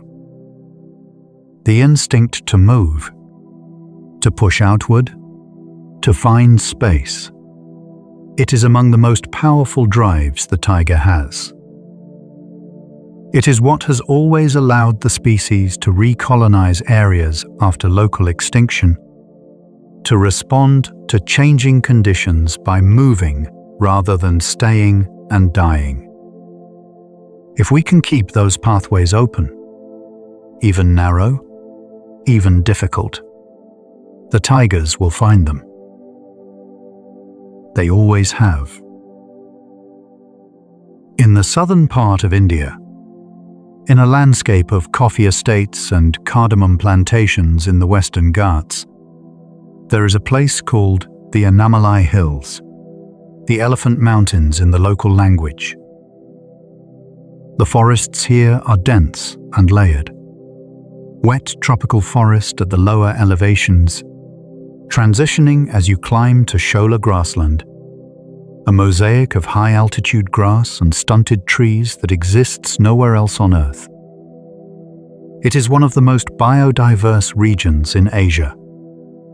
In a single walk through those forests, you might pass through the home ranges of elephants, leopards, sloth bears, gaur, and yes, tigers.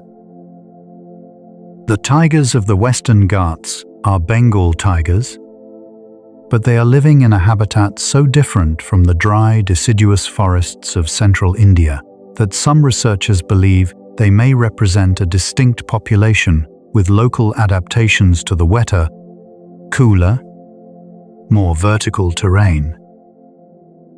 They have learned to hunt in the steep, bamboo-choked ravines where sambar deer shelter during the day. They have learned the specific acoustic landscape of those hills, where sounds carry far and where they are swallowed by the density of the vegetation. One research team working in the Annamalai Tiger Reserve in the early 2000s documented something they had not expected. Tigers moving through the private coffee plantations that border the reserve with a regularity that suggested the plantation itself was being used as habitat. The coffee plants, grown beneath the shade of large native trees, provided enough cover for a tiger to move unseen.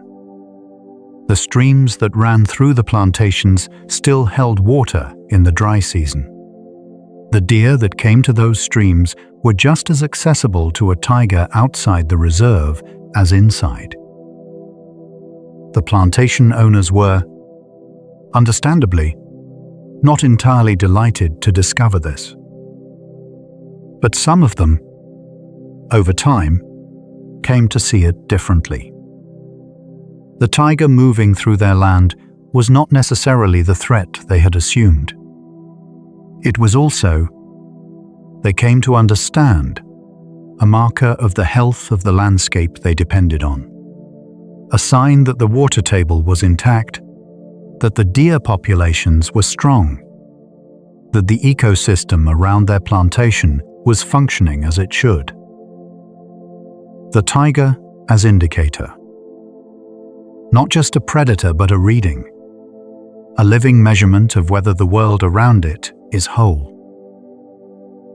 There are researchers who have spent so much time in the field with specific tigers that they describe something that is genuinely difficult to put into scientific language. A kind of recognition. Not in the sentimental sense. Not the tiger trotting over and pressing its head against the researcher's knee. But something subtler. A specific animal, tracked and known over months and years, that begins to behave differently in the presence of a particular researcher's vehicle. Not fearfully, not aggressively, just differently, with a kind of deliberate acknowledgement, a glance held a beat longer, a change in posture that suggests awareness rather than alarm.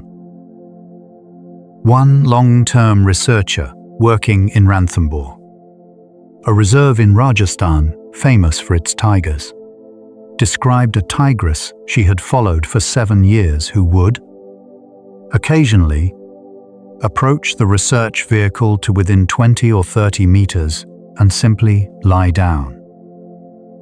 Not approaching the vehicle, not interacting with the people in it, just being nearby, as if the presence of something familiar, even human, was not unwelcome in that particular moment. The researcher was careful not to read too much into it. But she was also careful not to read too little. Animals that large, that intelligent, that sensitive to their environment, they notice things. They learn. They adjust their behavior based on experience. Whether what happens between a wild tiger and a researcher who has spent years in its range constitutes something worth calling recognition, or relationship, or something else for which we do not yet have the right word. That question remains genuinely open. And it is a beautiful question to leave open. Rest here for a moment. The story does not need to rush. Neither do you. Your body knows how to do this. It has been doing it every night of your life, long before you were old enough to worry about it, long before sleep became a thing you had to try to do rather than simply fall into. Your body was practicing this, letting go. Let it practice again now. The tigers are there. The forest is there. The world is carrying on exactly as it should, and you are allowed to leave it for a while. Just rest. The question of whether tigers dream is one that cannot be answered with certainty. But it is not an entirely empty question either. Sleep research in mammals has established that most species, and certainly all of the large carnivores studied, experience REM sleep, the phase associated with dreaming in humans. During REM sleep, the brain is highly active as in waking. While the body is largely paralyzed, the muscles held still by a specific brainstem mechanism that prevents the sleeper from physically acting out whatever the brain is processing. In domestic cats, this mechanism is sometimes imperfect. You may have seen a sleeping cat whose paws twitch, whose whiskers move, whose eyes move rapidly behind closed lids. They are, by the evidence of everything we know about mammalian sleep, experiencing something. Tigers sleep deeply. And they sleep long. And if the cat on your lap twitches and runs in its sleep, it is at least reasonable to wonder what happens in the sleeping brain of a creature so much larger, so much older as a species, so much more embedded in the long memory of a landscape. What does a tiger dream of? The specific scent of the waterhole at the eastern edge of the territory. The sound of bamboo in the wind. The weight of a cub pressing against the flank. The long corridor of the pre-dawn forest, lit by a memory of starlight. We do not know. But the question makes the animal more real, not less.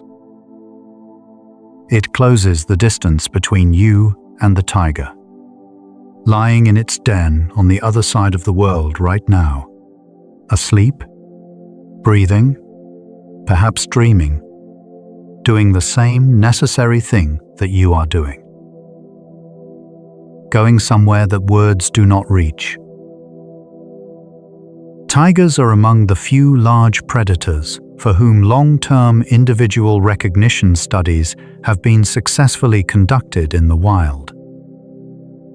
This is partly because of the stripe patterns, that unique identifier on every individual, and partly because tigers, once habituated to the presence of research vehicles in reserves, can be observed with enough regularity to build genuine longitudinal data. One of the most remarkable datasets in tiger biology comes from Ranthambore, where researchers have been tracking individual animals since the 1980s. Over 4 decades of records cover multiple generations of the same family lines. Mothers and daughters and granddaughters, males whose territories shifted over years as they aged and were eventually displaced by younger rivals. What this long view reveals is that tiger society, while not social in the way that lions or wolves are social, is also not simply solitary in the way the word is sometimes used to imply. Isolated, disconnected, alone. Tigers know each other. They know the specific animals whose scent marks they encounter regularly. They know which male holds which section of the landscape. They know which females are in neighboring ranges. They remember, in the specific, embodied way that animals remember, the individuals they have encountered or sensed throughout their lives. When a dominant male dies or is displaced, the females in overlapping ranges respond. Their scent-marking behavior changes. They begin to encounter new males exploring the now vacant territory, and their own movement patterns shift as they assess the changed social landscape around them. The death of one tiger sends ripples through the behavior of many. The social network is invisible but real. Written in scent, read in behavior, maintained through the continuous, overlapping communication of animals that never need to be in the same place at the same time to be aware of one another. In the language of the Adivasi communities of central India, communities who have lived in and around tiger forests for longer than any written record can confirm, there are words and phrases for things about tigers that have no equivalent in English. There is a word that describes the quality of silence that settles over a forest when a tiger is known to be near. Not the silence of absence, the silence of held breath. The silence of the birds and deer and insects all pausing at once, all reading the same signal in the air, all arriving simultaneously at the same understanding. There is a phrase that translates roughly as the tiger's shadow still on the ground, used to describe a path or a clearing where a tiger has recently passed. Even though the animal is gone, something of it remains. The forest has not quite returned to ordinary yet. There is a concept for the relationship between a tiger's territory and the health of the water in the streams that run through it. an understanding, encoded in language, that the tiger's presence keeps the land in a condition that keeps the water clean. This is, as we have seen, ecologically accurate. But it was known, held in language, passed down through generations, long before ecology existed as a formal science. Traditional ecological knowledge. Observation accumulated over centuries. Pattern recognition sharpened by living closely with the land. Understanding earned by attention paid across lifetimes. The tiger has been a teacher, in many parts of Asia, for longer than any university has existed. The way a tiger yawns is one of those small things that somehow captures everything about the animal at once. The mouth opens slowly, wider and wider still, until the full architecture of the jaw is visible. The four great canines, the carnassial teeth designed for shearing, the dark interior of the throat, the thick pink tongue curling upward. The whole thing held at maximum extension for one long moment. The upper jaw rising, the lower jaw dropping. A sound sometimes audible that is halfway between a sigh and a groan, and then closing again, slowly. The teeth coming together with a softness that seems almost careful. After the yawn, usually, there is a shake. The great head moving side to side once, the ears flapping, the cheeks and jowls rippling. And then the animal settles, readjusts its weight, finds the perfect position again, and closes its eyes. It is one of the most purely animal things you can watch. No performance. No awareness of being seen. Just the body doing what bodies do when they are tired and comfortable and ready to rest. Do that now if you need to.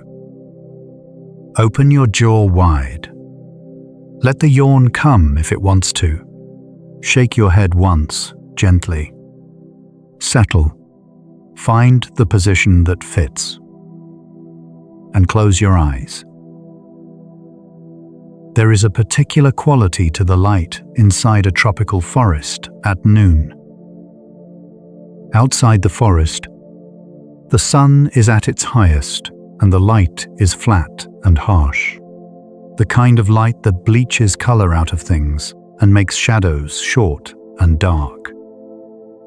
But inside the forest canopy, that same noon light is filtered through layer after layer of leaves until it arrives at the forest floor as something utterly transformed. Dappled, moving slowly as the leaves shift in the upper canopy, greened by its passage through the chlorophyll of 1,000 leaves, scattered into 1,000 small circles and shafts and patches of warmth on the floor of roots and fallen leaves below. This is the light that a resting tiger lies in. The tiger's stripes in this light, the alternating bands of orange and black, fracture into the moving pattern of shadows and light so completely that the animal is genuinely difficult to see even at close range. Not just camouflaged in a general sense, not just less visible, actually difficult to pick out as a coherent shape from the moving mosaic of the forest floor. You can be looking directly at a tiger at noon in full light, and for a moment, just a moment, not see it. And then the pattern shifts.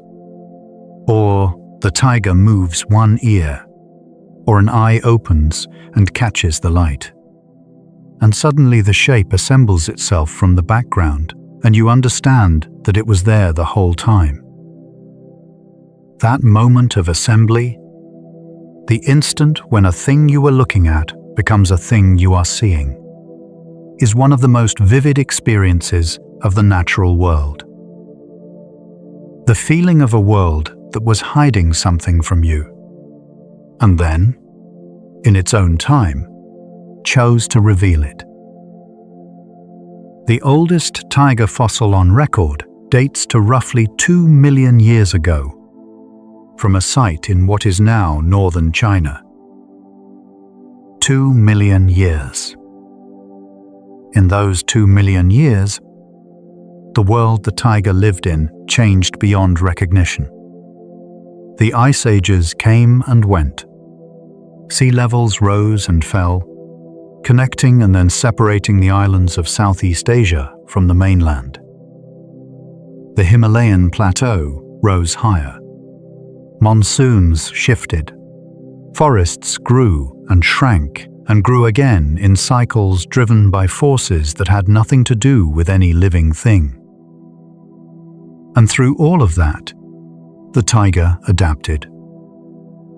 Each population in each region, pressed by its specific climate and landscape and prey base, developed its own particular form. The Amur tiger grew large and thick-furred for the cold. The Sumatran tiger grew compact and closely striped for the dense island forest.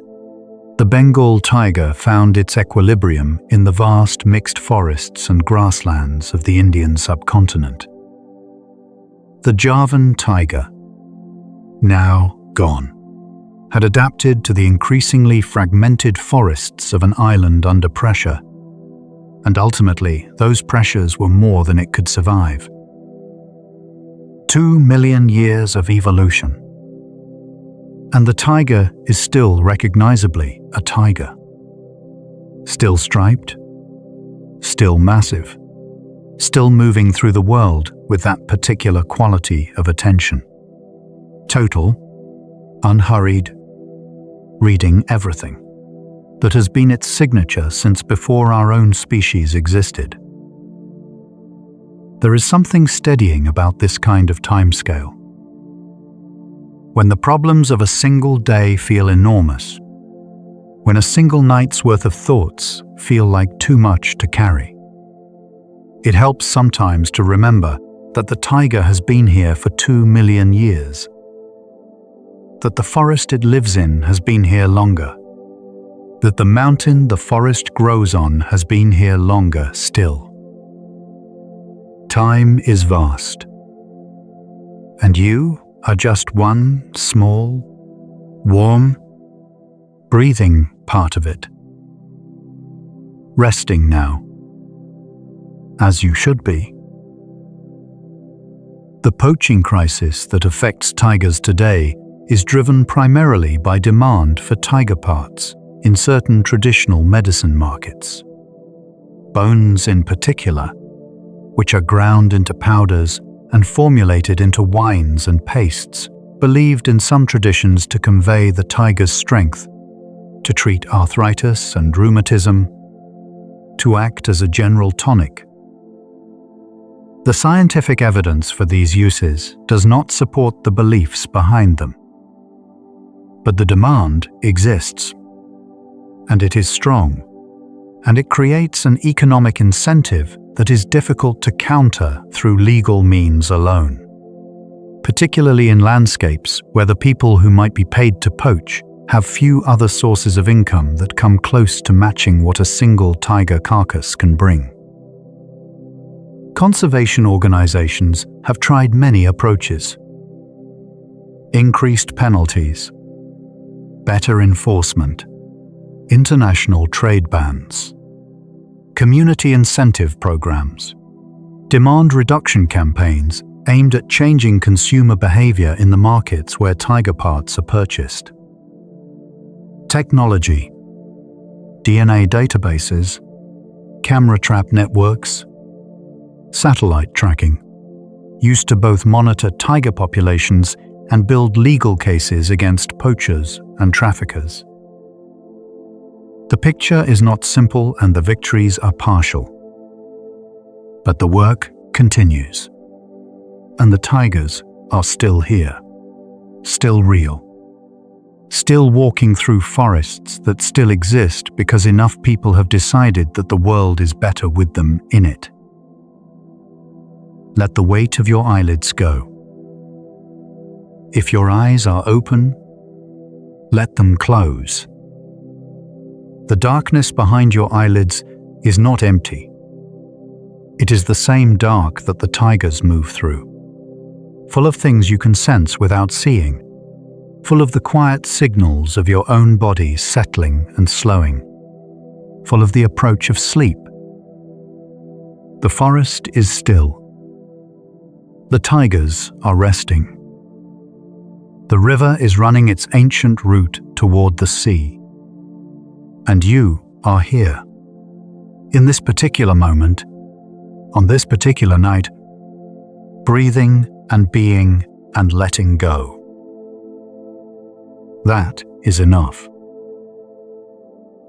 A tiger's territory, when mapped, looks on paper like an irregular polygon, a rough shape defined by rivers and ridgelines and the edges of neighboring territories.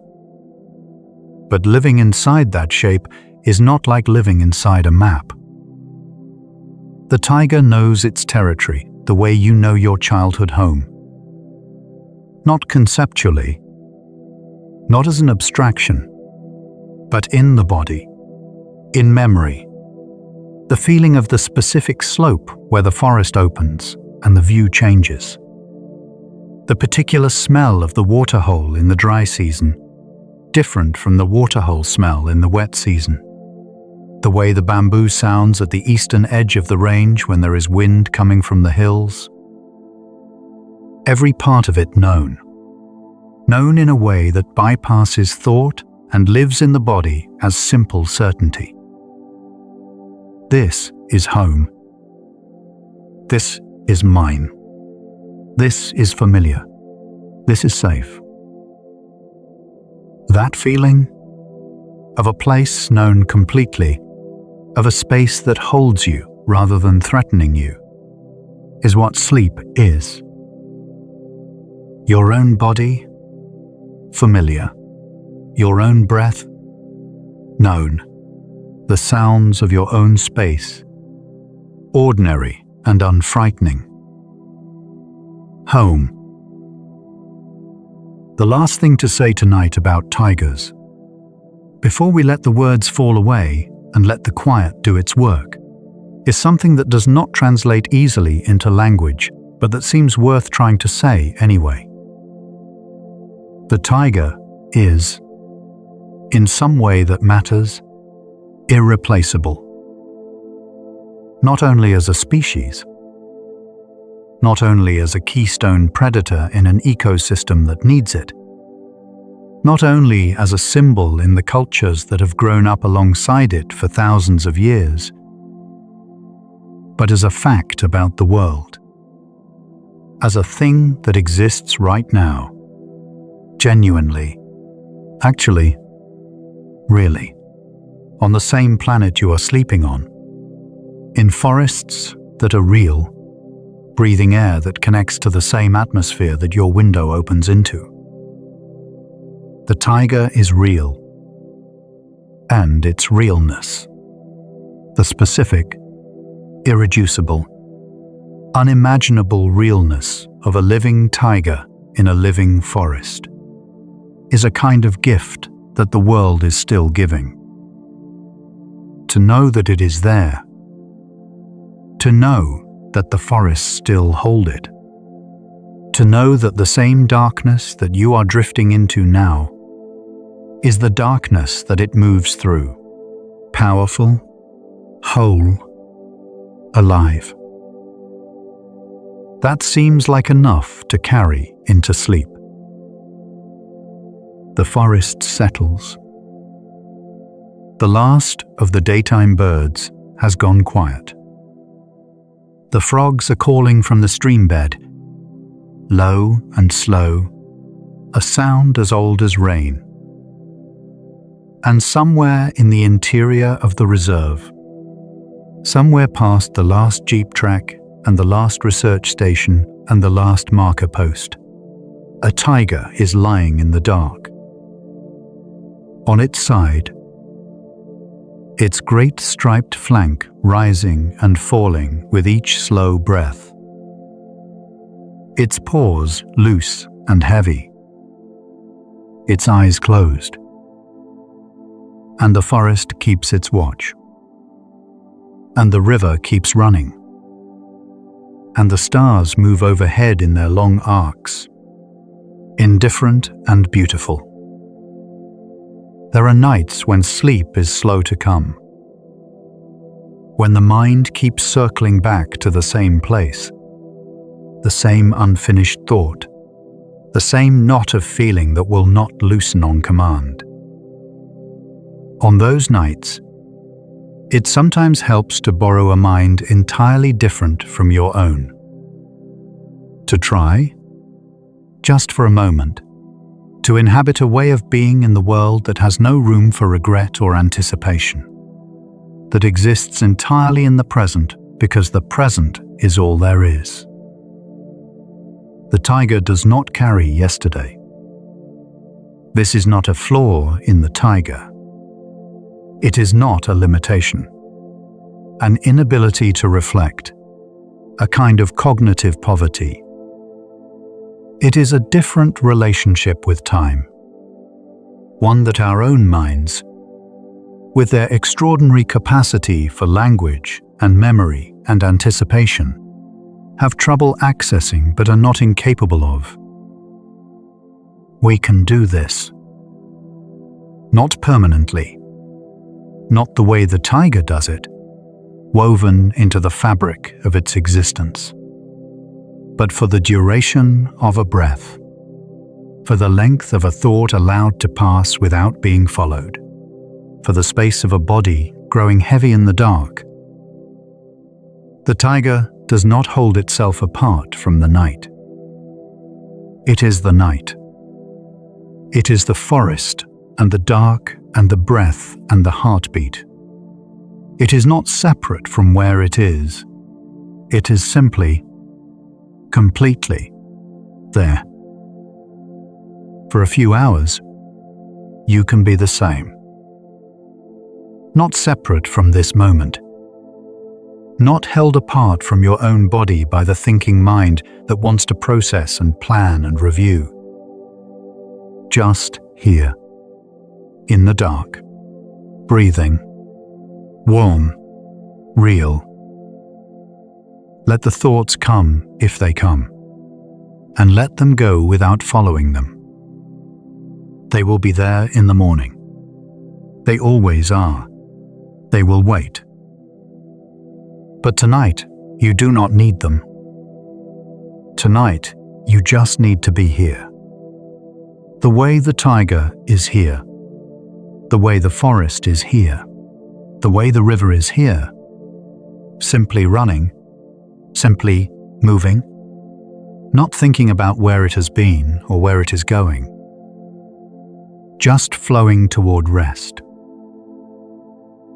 The researchers who study tigers in the field describe a particular thing that happens after years of sitting still and waiting. At first, the waiting is effortful. The mind fills the silence with its own noise. The discomfort of staying still registers clearly. The hours feel long. The absence of the tiger feels like failure. But over time, over months of early mornings and late nights in the forest, of sitting in hides and open vehicles and at the edges of clearings, something shifts. The waiting becomes its own thing. Not a means to an end, but a practice. A way of being in a place so completely that the place begins to reveal itself in ways it does not reveal itself to someone passing through. The smaller creatures that come out when they know the human has been still long enough to be part of the background. The light changes that happen over the course of a morning. The The way sound moves differently through the forest at different temperatures. The specific smell of the undergrowth after a cloud passes over the sun and cools the air for a moment. These are the things the tiger knows. Not because it is patient in the way a human is patient, enduring discomfort in order to achieve a goal, but because it is simply there, fully there, present to everything that is actually happening rather than preoccupied with what might happen next. The forest rewards that kind of presence. Sleep does too. You cannot make it happen by force. You cannot think your way into it, or plan your way into it, or worry your way into it. You can only make yourself available to it. Lie still. Be quiet. Let the body do what it knows how to do. And wait. Not anxiously, not watching for the tiger. Just wait. The way the forest waits. Openly, without expectation, knowing that what needs to come will come. Sleep is the tiger, and it is already in the forest, already moving toward you through the dark. You only need to be still enough to receive it. And you are here, breathing, resting, letting the night have you. This is Sleepy Science. Thank you for being here tonight. If this carried you somewhere softer, leave a comment when you wake, even just a word. Subscribe if you'd like to come back. And if you want to support what we do here, the Patreon is in the description. Every little bit keeps these videos alive. But for now, close your eyes. Let your breath do what it knows how to do. And let the tiger and the forest and the dark night carry you. Slowly, quietly, into sleep. Good night.